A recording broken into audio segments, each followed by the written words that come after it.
Hey everyone, this is Mason Hutchison, and welcome back to HerbRally, your daily herbal podcast. Today's another episode of the Herbalist Hour, and this time I'm joined by April Punsalan. And April Punsalan has a herb school, an online herb school called Wild Herb Academy, which we talk quite a bit about in this interview. You can learn more about April and Wild Herb Academy at wildherbacademy.com. Also, be sure to give her a follow on Instagram. That's at Wild Herb Academy. She's got 100... I say in the episode 156,000, but she's actually up to 157,000. So she just gained a ton of followers all in one day. But we do go into a little bit about some tips and tricks for Instagram for the herbalist. But yeah, we talk a whole lot more about, like, say, her work saving endangered plant species, how she got into herbalism, her story, and then, yeah, a whole lot more. I really had a great time chatting with April. She's actually recorded a podcast for HerbRally a long time ago. So it was great to actually interview her and get to know her a little bit better. So really hope you enjoy this episode, and thank you so much for listening. We'll talk to you very, very soon. Welcome to the Herbalist Hour. This is where community gather, merging the power of people and flowers, the sweet and the bitter to the salty, the sour. Umami, it's time for the Herbalist Hour. Welcome back to the Herbalist Hour. Today I'm joined by April Punsalan, and she is the owner and founder of the Wild Herb Academy. So welcome to the show, April. Oh, thank you for having me. It's a pleasure to be here. Yeah, it's fun to actually interview you. You were kind enough to donate one of your audio lessons to the HerbRally podcast. I don't even remember when that was. That might have been a year or two ago at this point. But here we are. We finally get to have a conversation on the Herbalist Hour. So I'm stoked to get to know you a little bit better. And, you know, a lot of these shows, I'll start out by kind of asking the herbalist how they got their start. So what was the herbal origin story for April? I like that. It's always nice to hear people's stories. I listened to a couple and I enjoyed it a lot. Camille's, how she started in 10th grade English class. I really like that one. So I started in high school like Camille, and it was 11th grade horticulture. And I was failing, actually. I was an at-risk youth, quote unquote. I don't really? want to say. Yeah. You were a troublemaker. I was bad. I didn't like school. I just didn't fit in. You know, I was I could never fit in with a clique of people, really. And computers, this was 90s. I'm giving away my age, 1998, 1997, 1998. And everyone's like, computers, Yeah. So I'm in this computer vocational school because that was like, that's what you do with at-risk youth. You send them to a vocational school. And so I'm in the vocational school, falling behind in computers, and I'll never forget this guy, Chris Green, was like, April, that's where you're at. He was like, whew, you're in trouble. So then we took a tour of the school, and I see this greenhouse, and I see this beautiful woman, Betsy Spears, planting pansies with these students like engaged around her. And I'm like, what is that? And the lady, the counselor, her name was Miss Hart, said, that's horticulture. And I was like, that's what I want to take. And she was like, well, here's the thing, because I had failed a grade. She was like, you are going to have to stay back like a half a year. Like, computers will fast track you and you'll graduate with your class. But if you take horticulture, you're not going to graduate with your class. And I was like, I don't care. Oh, wow. Yeah. My mom was really nervous, about that decision. And Miss Hart was like, if you let your children follow their heart, the rest will just take care of itself. And so I went from, being at risk to like staying behind after school and, doing all the Future Farmers of America stuff. And just, it was so easy. Because it was like, I found my path. And so then fast forward, my mom was like, you're going to college, because she wasn't able to finish high school because she had us so young. Right. And she was like, you're not going to struggle financially like I did. And so I knew I had to go on and get my master's. So I got my bachelor's and master's in botany.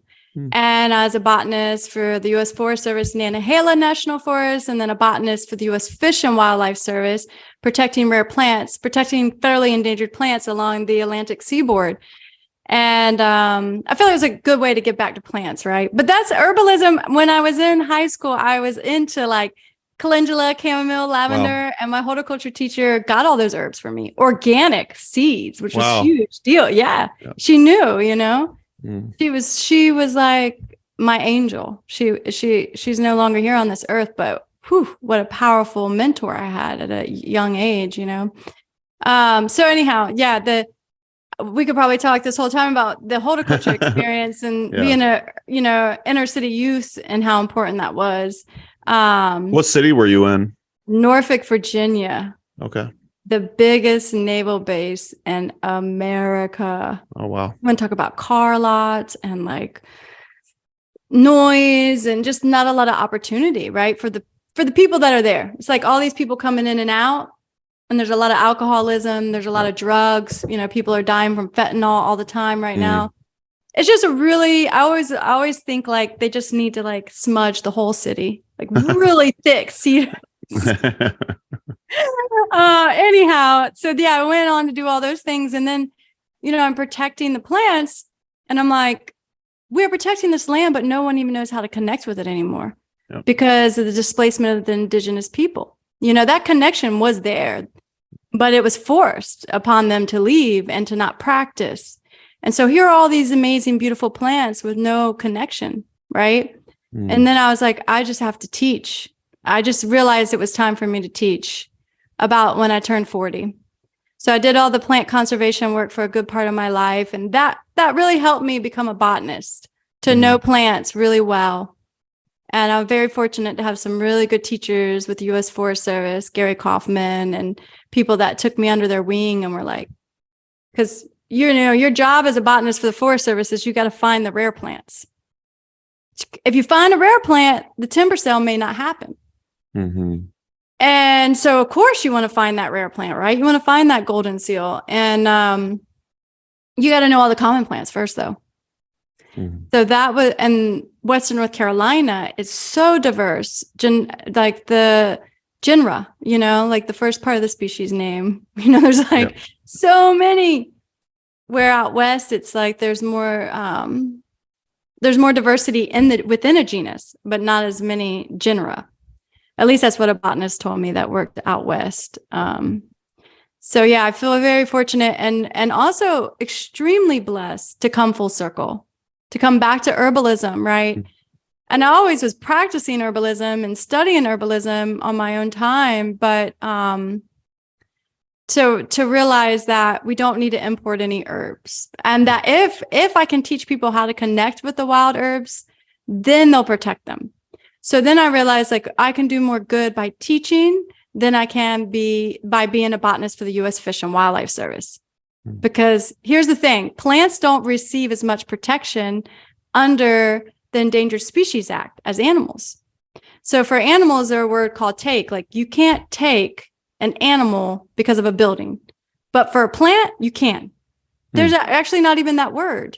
Like I would literally have to say that the jeopardy of the species, the continuation of the species would not go on if that building was built. That's the last population is going to go extinct for it not to happen. And that rarely ever happened. And people are like, oh, just dig it up and move it, you know? And so my job became really, I don't know what's the word for it, kind of depressing, you know, very depressing, because you're just seeing all this land, right? I'm just telling people that they can clear the land in a way. And of course I was working, the Fish and Wildlife Service is an amazing agency and the work that they do, right? Because I did have to protect these species and work with all these partners and try to recover them. But there's the other part of it, the regulatory part of it, when the Amazon building gets built for all the shit we buy, right? Yeah. We don't see that, but they're like 500-acre lots getting cleared to hold all the shit we buy. Yeah. And I'm saying that word is probably bad, but stuff. But I get upset. You know, we're pro swearing around here, so no worries there. Okay. So there were examples where you actually were able to save certain species of plants from getting built on.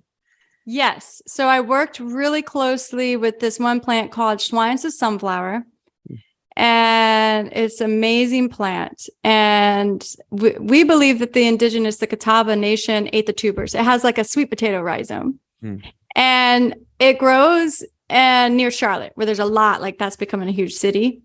And this was like beautiful open prairies, buffalo, really open habitat. So here's a sunflower just hanging along the roads.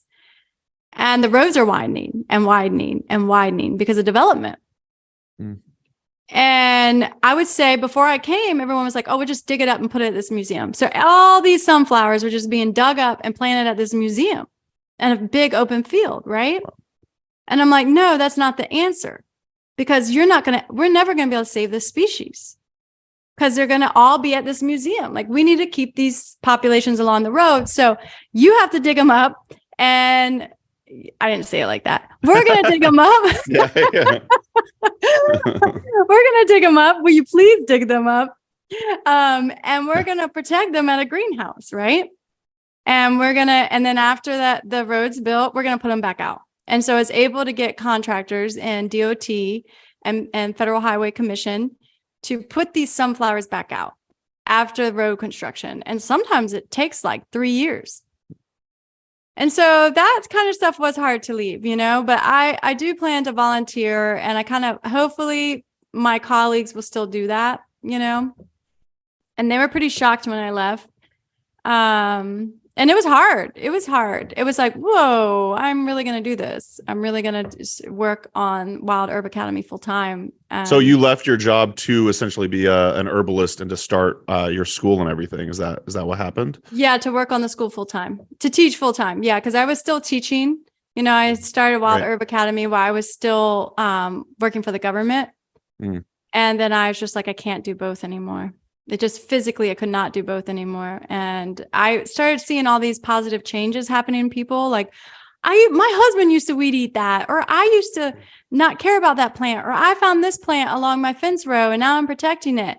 And this is life changing, and all these things. And people really like opening their eyes to the fact that there's medicine all around them. Mm. And for me, that was like, okay, I think I'm creating more change in the school than the government. And I did the government thing, with the U.S. Fish and Wildlife Service for 7 years, and the U.S. Forest Service for about my training was 3 years long. And then I was in my full-time botanist position for 1.5 years before I left. I really love the evolution of how you became an herbalist. I think it's a lot of the herbalists I know kind of like went to this herb school or that herb school, but it kind of sounds like you learned a lot. You were kind of into herbalism as a child, but then you studied botany and ethnobotany in college. And I think that's kind of a really neat route and an option I never really even thought about. So, did you take any sort of say formal herbal school, or was a lot of it like from books and stuff like that? I'm glad you asked, because I definitely want to give a shout out to the school that was there for me. And that was Appalachian School of Herbalism. Cool. Yeah, Sierra Foley. And it was like the first herbal school in Asheville, I believe. One of the first. And Frank Cook, for a long time herbalists know him. And I remember going out in class with him and him being like, this is white man's foot, and sure, teaching me all the native plants. And Gary Kaufman, my mentor, and Frank Cook both lit my passion for whoa, I don't need to buy any herbs, there's everything. And of course, being in Western North Carolina. So I did the Foundations of Herbalism course when I was an undergrad at University of North Carolina at Asheville. And that's kind of when I started practicing more with wild herbs, I made my first black cohosh tincture. And I get a backache, and I take it, I'm premenstrual, and I take that thing and it's gone. And I'm like, whoa. Herbs work. Yeah. And then I'm realizing too, homemade medicine is 20 million times more powerful, right? Yeah.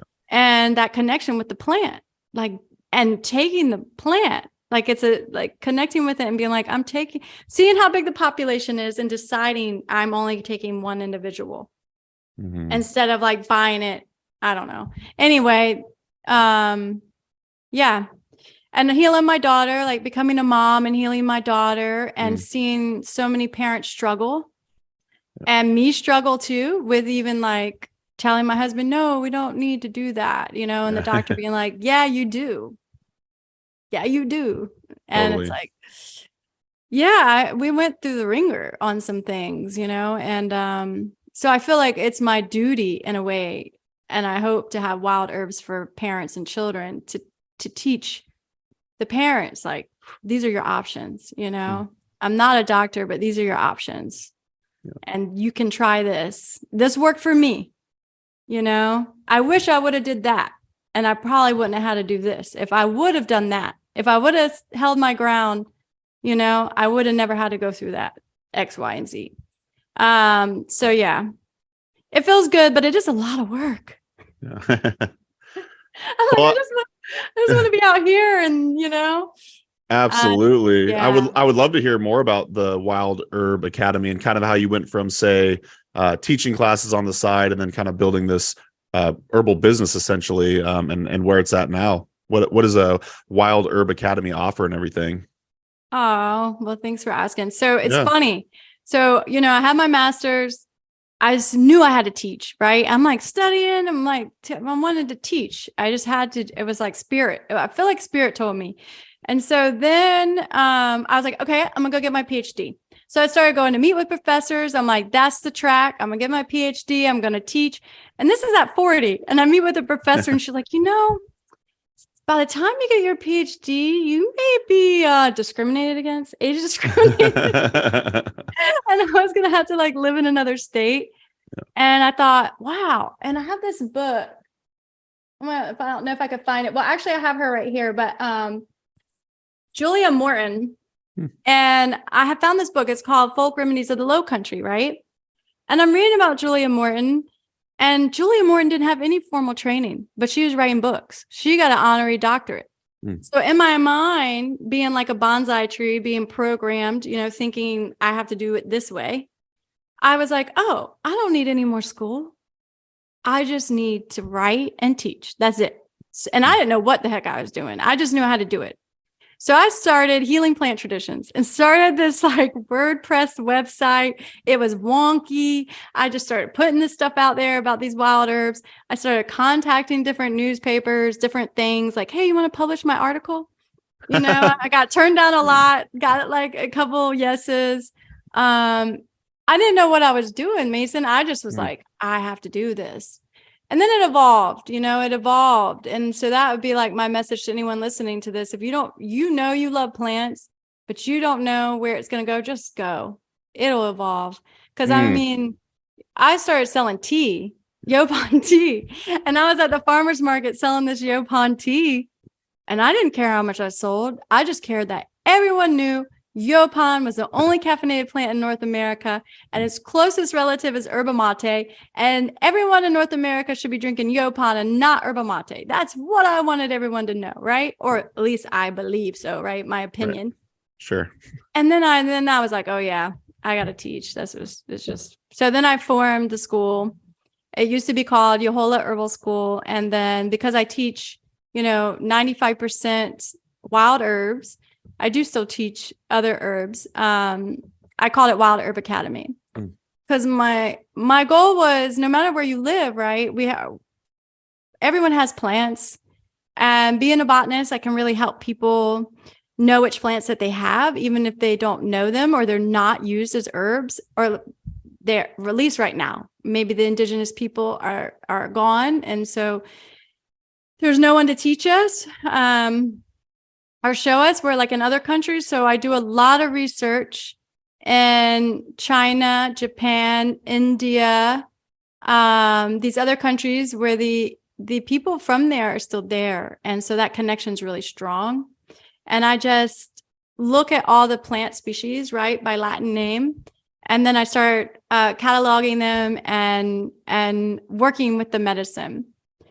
And also I use my intuition a lot. So I listen to which plants attract me, and then I trust it, and then I key them out. And of course, if they're not poisonous, I work with them. And then I work with the 5 tastes. Is it bitter? Is it sour? Is it pungent? And then I try and work with it for several months at least before I start teaching about it. Yes, this is wax myrtle. It's astringent. It's a diuretic. It's antimicrobial. It will clean you out. But don't drink it if you're already dry or your kidneys are weak, So that's a little bit about Wild Herb Academy. My main goal is to reconnect people to the earth through the use of plants, restoring the co-evolved relationship between people and plants, because we're in the Earth's 6th massive extinction. And I don't think people know that. being on the front lines of plant conservation and seeing biodiversity loss firsthand and being like, holy beep, like this is serious. Like if we don't stop, there's going to be that day when we're like, oh, we can't eat money. Oh shit. Yeah. Right? Oh damn, we're too codependent on the grocery store. Like we're just too codependent on the grocery store. And I fear that day for humans when we really can't go to the grocery store anymore, because our agriculture is unsustainable. So that day may come and we don't have the diversity we need anymore. And we have a bunch of ornamentals in our yard. Right. And we don't know how to work with them. And they need water and they need fertilizer. They're not adapted to where we live, and so my yard is like 90% wild herbs. You can kind of see out the back. You see the ecotone. Yeah, I see some stuff going on. Yeah, so I just have like half my yard's wild. Like I just stopped mowing it, weed eating it, and I wanted my husband just to leave me one little path. Yeah. But he did half. He weed eated half, but I do have like an evening primrose right in the middle that's huge. Anyway. So Amanda just tore up our front lawn and we're planting a bunch of plants, and she's actually working on the backyard right now too. So we're trying to create a yard full of native plants and whatnot. Also, you mentioned the five flavors. We were talking pre-show about the Herbalist Hour song. Did you notice at the very end of the song he goes over the 5 flavors? No. Oh, you should re-listen to it. It's pretty cool. That's how that's how he ends it. Yeah, he's like, from the sweet to the bitter to the salty to the sour. Welcome to the Herbalist Hour. Something like that. Oh, yes. Yeah. I do remember that. Yeah, I mean, that's key. I mean, herbalism is so simple. Yeah. So but complex. Simple. Yeah, exactly. It's just but never bored diversity. With it. Right. So, well, thanks for sharing your journey up to Wild Herb Academy. I want to borderline transition over to talking about your Instagram account. So I don't know what you were at when we first were in communication with each other, but I just looked and it looks like you have 156,000 followers. That's insane. like I had no idea. I just like, oh, I'm interviewing April soon. I'm going to check out her Instagram. I was like, holy shit, there's so many that is so many people. I guess my question is that growth kind of recent? Either way, I'm curious if you have any tips or tricks like for Instagram for herbalists. Yeah, totally. You have a great channel. Yeah, you like it's very engaging. Amanda said she was actually watching some of your videos the other day, and yeah, you like do dances and all sorts of. You do all the right things. I'm just curious if you got any like tips for us. Yes, I do. Yeah. I have tips. I'm here for you because my Instagram grew. Yeah, it grew fast. It was like 5,000 people in November. Oh, you know what I mean? Wow. Or maybe less than that, like 2,000. And it was mostly all over Thanksgiving and Christmas. So you want to make sure you got some powerful messaging. You got some strong opinions. Those always work well. Like my latest one, I'm going to do this one. Like I want to go to the grocery store and be like, we are too codependent on this thing right here. Like we got to stop this, right? We talk about codependency with other people, but we got codependency on that grocery store. So, people like that opinion because it's like, oh yeah, I feel the same way. Follow, it's like building your tribe, Totally. And then 2, giving people valuable content. Like, what are you learning? Like, I always do that. Like, for instance, I'm struggling like burping more and like, what do I got going on, down here? And so I'm like doing the burdock root more. I'm drinking plantain. And so every time I'm doing something that works for me, I share it because it's right in that moment, instead of, I'm not that kind of person that, even though I like to get there, plans everything out like 12 months. And I'm like, oh yes, this is what I'm working on. Sure. Even though that does work, I did that with the liver in the spring. I did do a little bit of that, but I'm noticing that when I am feeling something and I am working through something and I share that, it comes through because people feel, the emotion. They can feel the emotion. It's very different than when we're just like, this is a pencil and it's blue and it writes really well versus like this pencil just really helped me get through this. Right. And also, yes, you have to focus on the problem. It's all about the problem. And you want to put that problem at the very front, right? Mm. So if I'm working on digestive issues, it's going to say, this herb is good for ulcers. And I'm not scared. Like a lot of people get scared and people say, oh, you're not a doctor. Or, but you know, but it's like, no, we don't got time for that. We don't have time for fear. We don't have time. You know, people are struggling. People are hurting. People need help, you know, and we're the herbalists here. So we have to share what's in our heart, what's in our soul without filters. And that's our job. That's our responsibility, you know, as medicine people on this earth. And so that's my tip. Like if you went through something and this herb got you through like infertility, share it, share your vulnerability, right? Mm. I mean, the other day I was putting magnolia petals on my breast because it works and it feels good and it smells great. And I have fibrocystic breasts in this one. And I swear when I wear them, I don't have it. Right. And I'm like, I got to share this. And I asked my husband, I'm like, should I share that? He's like, no. And I'm like, yeah, I'm going to anyway. That's all we did. And I was yeah, women loved it. Right. Of course, I got a lot of like, my boobs are too big for that, but it was still like cover the nipple. Right. Yeah, sure. And so I think it's that not having fear to show up authentically. I'm a dancer. That's my love language. Like, dude, I want to dance up there, like, and just do messages, but I hold back a lot. Like I hold back, but hopefully I'll feel more free, you know, and hopefully I'll feel more free to be more vulnerable. Like, you know, it took me 2.5 years to get pregnant. All I had to do, because my uterus is tilted, was lay on like a pillow or a bed and I got pregnant. And the woman told me that lay like this during intercourse, it'll push your pelvic, your uterus, and then the semen will be able to travel where it needs to be. 2.5 years. I was going to get an IUI. Like I need to share that. Those are the things that we have to share to help people. And we have to have that in our head. Like not how many followers am I going to get? Not how many likes or comments. Because whenever I get in that mind frame, my Instagram sucks. That's a great tip right there too. Yeah. Don't follow the numbers, you know, just follow your intuition and your what's on your heart, what's on your mind right now.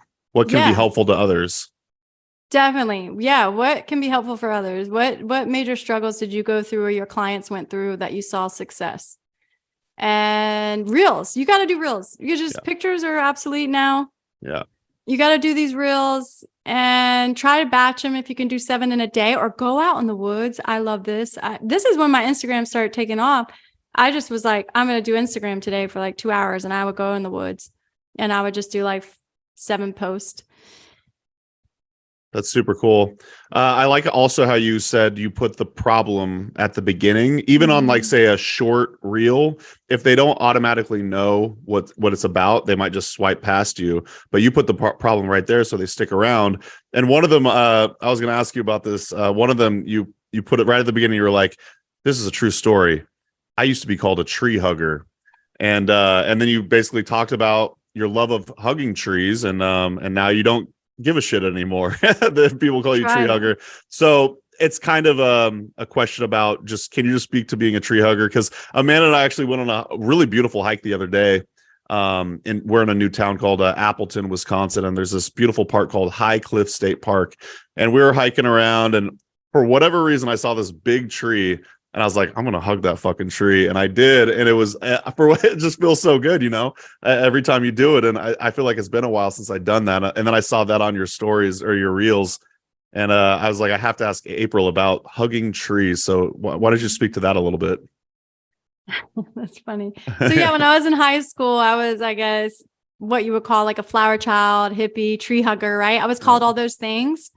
And I had like guy friends that I was like, you're a tree hugger, like the way they would say it, you know?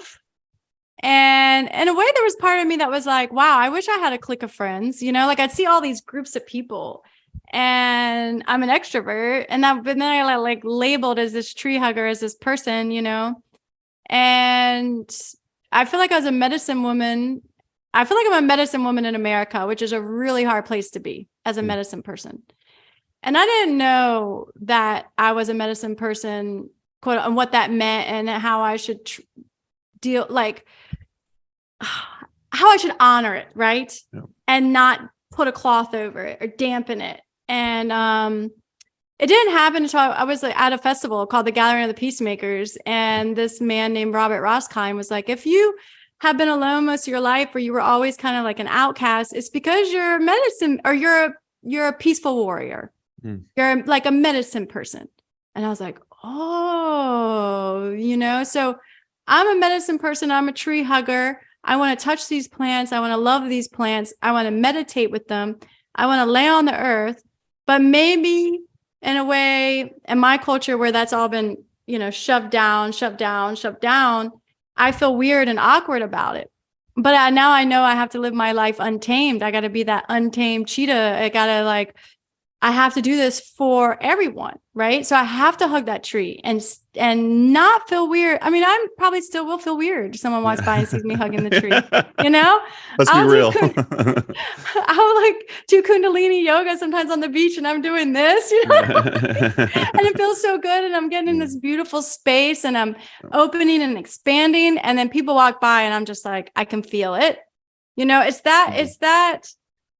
I don't know. I think a lot of it's our country where we live, because we're so conformed. And my new teacher, Dr. Nita, he's a Tibetan medicine doctor. I went to a retreat at Minla, and he's explained, we treat our kids like we create bonsai trees out of our children. And I feel like in America, we're all bonsai trees, right? We're pruned. You go to school, you do this, you have to do that. And what happens when you put the bonsai tree out in the middle of the open field? It can't even grow its roots. It can't even grow its branches. It just stays a bonsai tree. So here I am, like a medicine person, a bonsai tree medicine person that just wants to freaking play the drum, dance around in the moonlight, dance in the rain, right? We're like, most of your viewers, all of us are medicine people on this herbal path. I feel like we all have that feeling because we're medicine people, And if we can't do that, good Lord, right? Well said. How are we going to bring someone else out of that, and be like, oh, I hold medicine. I think in a way it's bestowed. It's a gift that's bestowed upon you, whether that's from your ancestors, whether that's from spirit, whether that's from the earth. I think people coming into this world and they have a gift with herbalism, it was given to you by something other than yourself. And so you have to honor it, because if you don't, then you're not honoring the spirits or whoever gave you the gift, in a way. So, and of course I'm 44, so I'm getting older, but I mean, when I was 18, 19, 20, I didn't grow my armpit hair, my leg hair. And I was totally, traveling across country, doing all those things completely free. But then I was like, oh, I have to go and get my master's, and I got to get this job, and I got to buy the house, and I'm going to get married, and I'm going to have kids, and this is the path. And just earlier, was it today? I think, oh yeah, I laid on the grass today outside, and there's cars going by, and there's airplanes and all this. And I'm like, is this the life that I wanted? Is this where I want to be? Sometimes I got to stop and ask that. Could I pull my daughter out of school? Could I just sell everything and move somewhere else and be less I have to maintain all this stuff, right? Because I just want to connect with the earth and spirit, and I want to help people. Anyway, that was kind of a long answer to the tree hugger thing, but yeah, I'm definitely still a tree hugger. Well, I'm glad I asked. It did seem kind of like a silly question, but I had a hunch that there would be other levels to why you do it and why you felt like you should share it with your followers on Instagram. So I'm glad I asked. But let's kind of stick in the plant realm here. I want to ask you about, you kind of talked a little bit about it earlier, but say wax myrtle. Do you want to kind of teach us a little bit about wax myrtle? Yeah. So I was hoping you're going to ask me about coastal herbs. So it's coastal herbs. Wax myrtle, it has the coolest Latin name, by the way, Morella. Wouldn't that be a pretty name? That's really pretty. I like that. It used to be Marispera, so it wasn't as easy. But now it's Morella cerifera. And it is just this amazing medicinal plant. In the 1800s, it was considered one of the most important medicinal plants because we didn't have clean water. And so it's highly, highly, highly antimicrobial. Like it is like our tea tree oil. It has cinnamon in it and high amounts. And so I've tried to run it through a steam distiller, like I dabbled a little bit in that. And the oil that came out was amazing. And it's very anti-inflammatory. So you can make a decoction and add it to your bath. It actually was a really popular herbal tea in the 1800s and early 1900s. And then people just forgot about it, like so many other herbs, right? When I guess medical botanists weren't allowed to practice anymore. So yeah, Morella cerifera, wax myrtle, it is so common. And here's the thing, in the coast, all of the wild herbs are common, which I love. Like it's not like ginseng or black cohosh. I mean, you could never put a dent in wax myrtle. Ever, never, ever. And she just has so much to offer. Like this herb is really good for women before they go into labor. Like you want to bathe in it. In the Bahamas, there's a book called Bush Medicine done by James, I forget, and the woman who owns the herbal school in Virginia. You probably know her. Gosh, why can't I remember their names? I'm bad remembering people's names sometimes because I have all these plant names. But anyway, they wrote a book called The Bush Medicine of the Bahamas, which I highly recommend you get. And they have wax myrtle in there. And it talks about how the women are bathed in wax myrtle before they go into labor. And that also they drink 1 cup. And it's really good to drink after labor too. And so it tightens and tones the uterus because it's highly astringent. And going back to the taste, right? The flavors, astringent is lacking in American diet. Like that's the one taste flavor that people aren't getting. And of course, bitter. But people will drink coffee. If you put cream and sugar, you're not getting that flavor. But anyway, the astringent is so good for a lot of constitutions, right? Like people that have kapha or like too much phlegm. And that herb will just tighten and constrict. So it's really good for people that have loose stools. And that was its number one go-to in the 1800s. And they're still being used, you know, in the Bahamas with the African community that lives there. I guess, I don't know how you say that, the local population of people, the native people. And so it's really cool. It's just so fun to work with. And when I smelled it, right? Like going back to intuition and instinct, I moved from Western North Carolina and I moved to Charleston. I didn't know barely any of these herbs. And I just see this plant and I smell its leaves and I'm like, whoa, you are medicinal. And so that's kind of when I started working with it and then doing more research on it. And there are a lot of peer-reviewed journal articles on it that talk about how its oils fight candida, E. coli, staph. And so you could use it externally for wounds. You could use it internally. Just talking about it makes me want to go drink some. And I have it growing right outside. And the cool thing, let me see. Do I have it? I don't even know. No, I don't think I have it in here. I do. I'm in the apothecary and one of the coolest things is it's fruit, right? Wax myrtle. You can make a candle from its fruit. And I have a YouTube video on how to do that. It was like one of the first, that was like in the beginning stages of me teaching. And I leave them up there, you know, I'm like, I don't care, you know, leaving all the videos up there. But basically you forage the berry. If you ever want to do something really cool, come to Charleston and forage for the wax myrtle fruit in the fall, collect the berries. And on the outside, there is wax. And you boil it and the wax floats to the top. And then you take the wax off. And here's the thing, like I was taught and I watched, right? I had never done it before. Just boil it one time, get the wax. But then I was like, wait, is all the wax gone? So then I just kept boiling it and boiling. Like I would harvest the wax, boil it again, harvest the wax, boil it again. The first time I got it, I only got like 1 ounce. The second time I did it, and I'm like, that's what you learn from experience, right? Yeah, right. I got like several ounces. And I told my students, I'm like, I'm sorry, this is actually how you do it, you know? And the second boiling yielded more wax than the first boiling. Well, no, I was just able to boil the berries over and over and keep yielding more wax. Wow, that's so cool. Yeah, and I put my hands in there and just move around the berries, and then the wax would float up, and my hands never felt so good. Like if you think about the paraffin wax dips, it's totally like that. So here's the thing. Here's my little secret.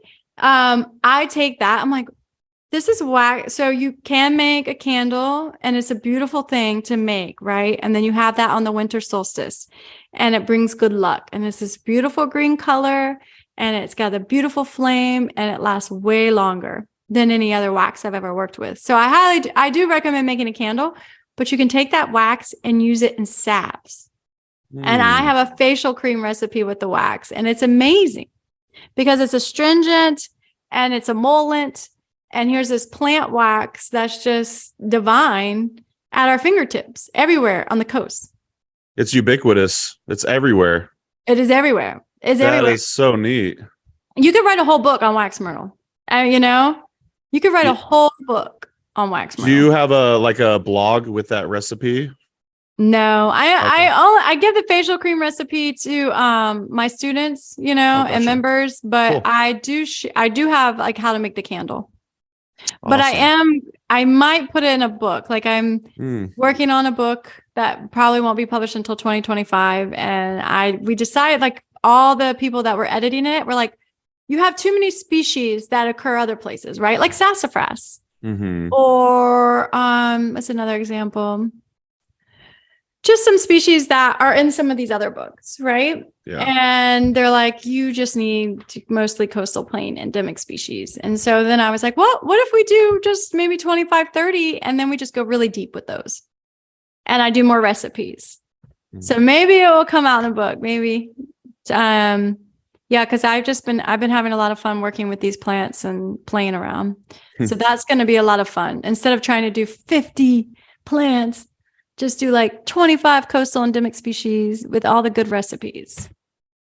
That'd be awesome. Well, when you come out with a book, you'll have to come back on the show and we'll talk about it. But I did want to mention for that HerbRally actually has a listing of schools. A lot of listeners may not know this, but we have a listing of schools by state. And you could go to herbrally.com/schools. And I actually just did that because you were talking about some school in Virginia. And I'm just going to read these out for you and you tell me which one so we can get credit.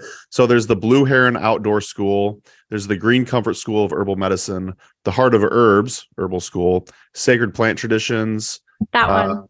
Okay, Sacred cool. Plant Traditions. All right. So that's shout out Kat Meyer. Yes. Yeah. Kat Meyer. I'm actually just emailing with her today, and we'll be having her on the show very, very soon. So I'm glad we did that because, I always love shouting out Kat. So very good. Well, so just FYI, in about 15 minutes, it'll have been an hour. I'm down to go as long or as little as you want, so we could keep rolling. I still have plenty of questions for you. So you want to keep it rolling at least till for another 15, 20 minutes or so? Yeah, and I'll just keep my answers shorter. Word. Okay, cool.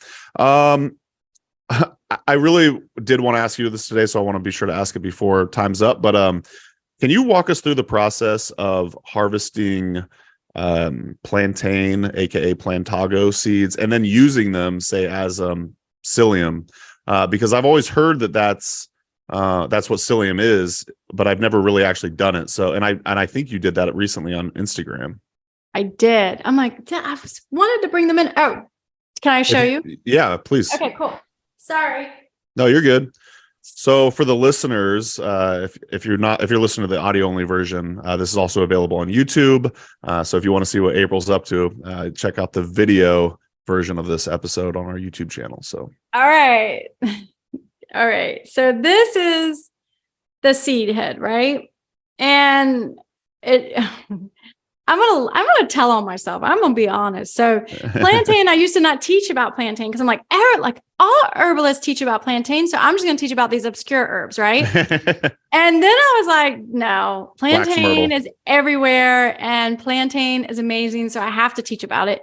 But the seeds, remember I told you I was kind of having like digestive issues, and these seeds are so amazing. So I'm working with them to help heal my body. And that's why I'm like sharing so much, because they're pretty amazing. So you harvest the seed heads, right? And then I'm like just drying them on a pan like this, or you can I want to take some off because usually you just want one layer. You don't want them that deep, but they dry pretty easily. Like you could even dry these in brown paper bags for those of you who don't have like screens or different mechanisms. Like I have screens back there, but anyway, you dry them. I just leave them open, right? Because we're not having to worry about aromatics. So I just let them be what they are out in the open. I think you could even dry them in the sun, like the way the indigenous people do. And you could even, like, once they dry, you could even leave them on there, but you can easily take your finger like this. Oh, wait, it's not gonna, hold on. Let me find one.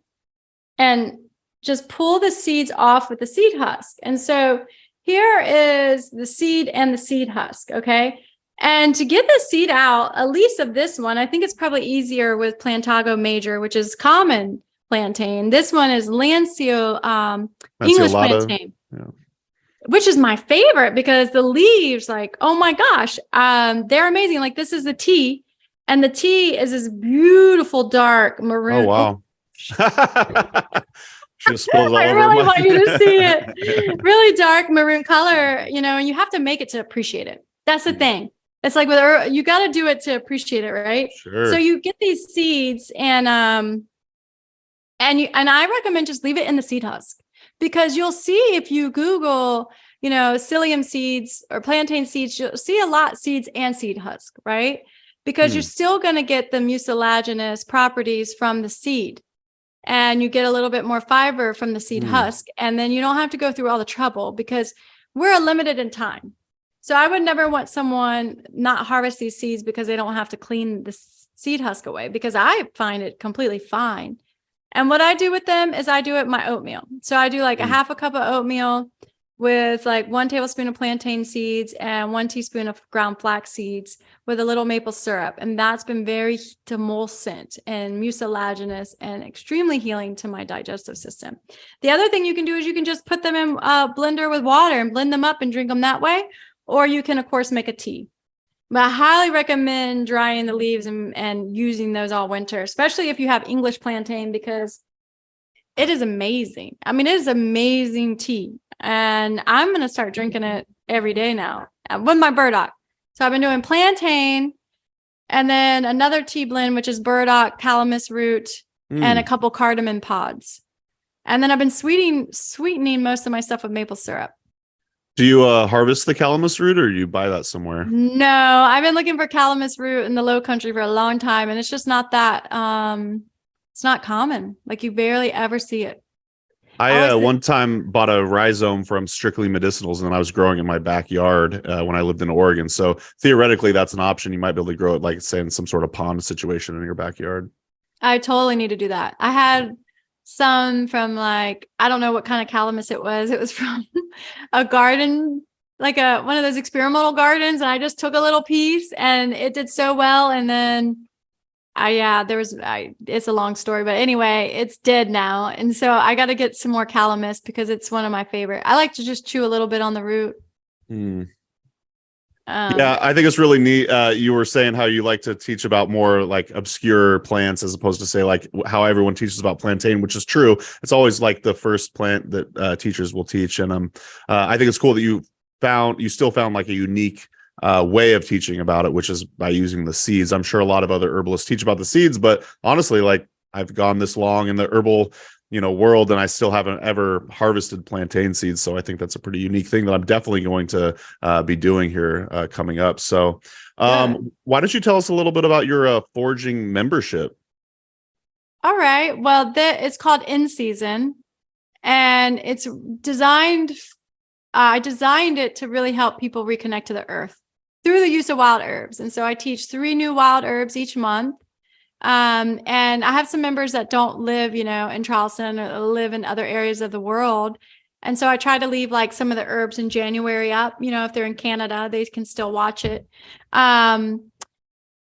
And I have recipes and I teach, how to make medicine and food. And so I feel like that's really good value because I'm showing people how to make medicine food. It's geared towards people that want to heal naturally, right? And with the plants in their backyard.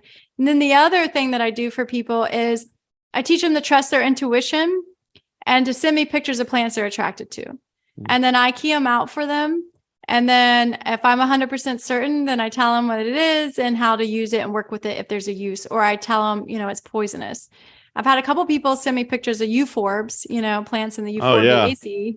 And I'm like, no, you can't eat that, but you can use it externally. Didn't know that. And yeah, it's been a lot of fun for me to work with people in different parts of the world and to see these plants, right? To see, like, I got to see a wild chamomile field in Cyprus. That was amazing from a member named Maria. And to be able to see how which people are connecting to which plants, and then recently I taught them how to determine their constitution. Like, are they mostly earth and water, fire, air? So then as they're working with these herbs, they know which ones they need to go to, they need the cooling herbs or the hot herbs. And I mentioned Dr. Nita. Dr. Nita is one of my new teachers. He's amazing.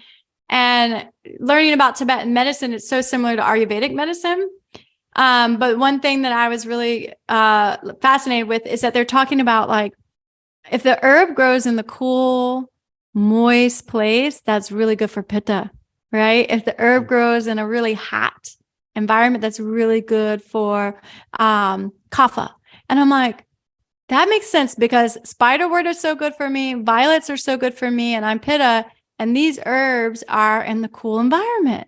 Like, how cool is that? To say cool so many times. I'm working on that too.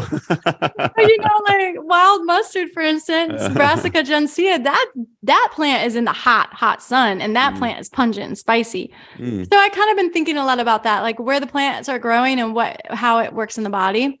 But that's the membership. It's really geared to helping people connect, and they can go beyond the 3 herbs that I'm teaching them, and they can learn the herbs in their yard.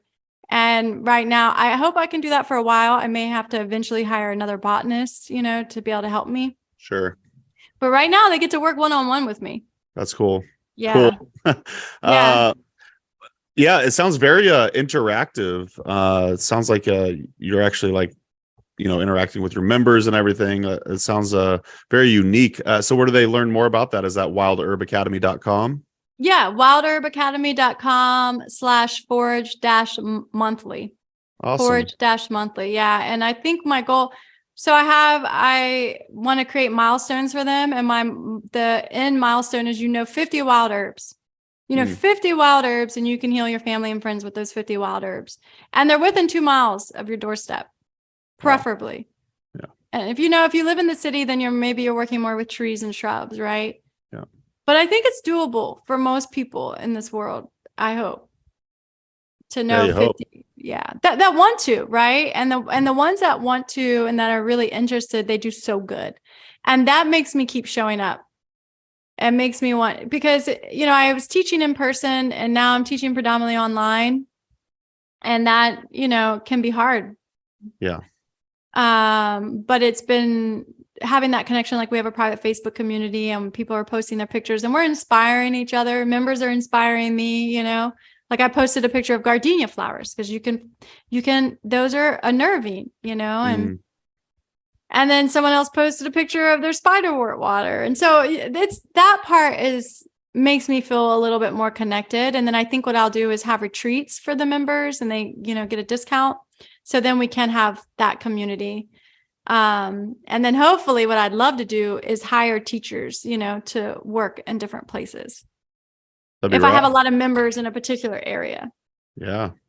Yeah. The sky's the limit. I mean, it sounds like you're a lot like me in the sense you're, like, always formulating different ideas and how you want to kind of add and improve. So that's really exciting. Plus sounds like you might be having a podcast coming along and a book, and I'm just going to put all the work on your plate. So, and more gray hair. No. Yeah. Same. I've got some coming in right here, but, well, why don't we wrap it up with a couple just kind of more like funsies, personal questions. What's something you like to do outside of the world of plants and herbalism? Like, what's one of your hobbies? That's so hard. Yeah, everyone says, like, I like to garden. Dance. I'm like, that's still plant. Oh, that's an acceptable answer. Okay. Dance. I like that ecstatic dance. Oh, do you do that? I want to. Yeah, I need to go more. Yeah. Yeah. So, but you've done it before? Yeah. Oh my Oh, gosh. cool. Asheville. I did Asheville Movement Collective. It was amazing. How long will you be in there for, like dancing in one session? 1 hour. 1 hour? Is that kind of just like that's like perfect for me, or is that's okay? Yeah. Cool. Yeah, that sounds like I know people that do that as well and they love it. So I've never done that, but now we're gonna do a let's get deep random card, and I don't know what this question's gonna be. So Hilarious. yeah, I know, right? I got it from Target. I love Uh, it. That's hilarious. If you could live anywhere in the world, where would you choose and why? Oh gosh, that's a hard one. It is, and I could choose another one if you want. Forever? Where would I live in forever? I would live somewhere quiet. Well, it says if you could live anywhere in the world, where would you choose? So it doesn't have to be forever. But you like a quiet place. I want Somewhere a in the quiet woods. place. Yeah, because I'm like, this is loud here in the city. It's starting to bother me a little bit because I was in the mountains where it was quiet, you know? Mm. If I could have it, yeah, like I would like to live maybe in the States half the year and then somewhere where it's quiet half the year. Oh, cool. And noticing that, like my constitution, like it would be nice to be able to go somewhere where it's like cooler, more thick vegetation, and then be somewhere where it's hot too. And I need the quiet. I think that helps me. So yeah, I don't know. Maybe I haven't figured that out all the way yet where that would be. Maybe someplace in Mexico, Central America. I like St. Augustine, Florida a lot. And I like Hatteras, North Carolina. But I haven't narrowed in on my one place. That works. So I have to answer too. And, you know, I just moved to Appleton, Wisconsin, and I absolutely love it here. You? Yeah. Oh my gosh. I love it. And it is nice and cool. And I'm finding more and more herbalists that live up here. So you should look into Wisconsin, although it gets very, very cold, you know, obviously during the winter time. But there's something about this city, though. It's just, it's really called us, and I absolutely adore it. And, but I used to think I wanted to live in New Orleans. I was obsessed with New Orleans culture and everything. And I still really love it there. But now that I'm here, I'm like, oh yeah, I think I found my spot, at least for the next couple decades. So Nice. So that's my answer. Also a borderline cop out, but that's okay. Well, we'll wrap up the show with kind of a question we've been asking most guests. What's your big why for doing this work, and what keeps you learning and growing? Definitely protect the earth, you know, the plants. To protect the plants, and now I'm becoming more of a humanitarian. Before I was like, you know, fuck the people. Yeah. Now I'm definitely like a humanitarian and an earth lover, you know, all connected as I am, so is he, or so is she. Right. Yeah. Noticing that we're all connected. Yeah, I think that's why I keep showing up. And sometimes I get discouraged, but I will say this, like the other day I was downtown and I saw these wild herbs growing in the cracks. And I was like, Pachamama, Mama Earth's going to be okay. I don't have to worry so much. Maybe I don't have to work so hard. I need to still have fun. Yeah. You know, that's what I'm realizing. I need to still have fun. Life is short, and Pachamama's going to be okay. Amen. But I am going to still show up. You know, I'm still going to show up and do the work, but maybe I don't have to work so hard. Yeah. It's all about balance, you know. We gotta have a little fun out here too. So, well, April, I really appreciate you taking the time. It was a lot of fun. And I like getting to know you a little bit better, and let's definitely do a round 2, because I got about half my questions left. So thanks so much, and we'll see y'all. Any final thoughts or anything? Or no, just cool. Thank you. It's Yeah. good getting to know you. I love what you're doing and what you're doing for the community. And when I first got started, you know, you helped me out. You were right there and let me do a podcast and on some really dorky topic, medical botany, you know, and having me come back. So thank you for keeping us connected. And I'm happy for you. You're in your new place and you found your spot. I love it. Thank you so much. And we'll see you in the next episode of the Herbalist Hour. Take care. Peace, Bye-bye. Everyone. Bye, Mason. Bye. Take care. And that's going to do it for today's episode. Thanks so much for listening to the HerbRally podcast. If you'd like to hear more from us here at HerbRally, we now have a text message community, believe it or not. Basically, it's just updates from us. We send about 1 to 7 texts per week, notifying you about new events, videos, courses, podcasts. You get the idea. It's pretty much like our email newsletter, just in text form. So if you'd like to receive text messages from HerbRally, just text JOIN, that's JOIN, to the number 541-256-2895. Again, that's join to number 541-256-2895. And to stop receiving text, that's easy too. Just text STOP to the same number. It'll opt you out immediately. Okay, thanks again for listening. Have a great rest of your day.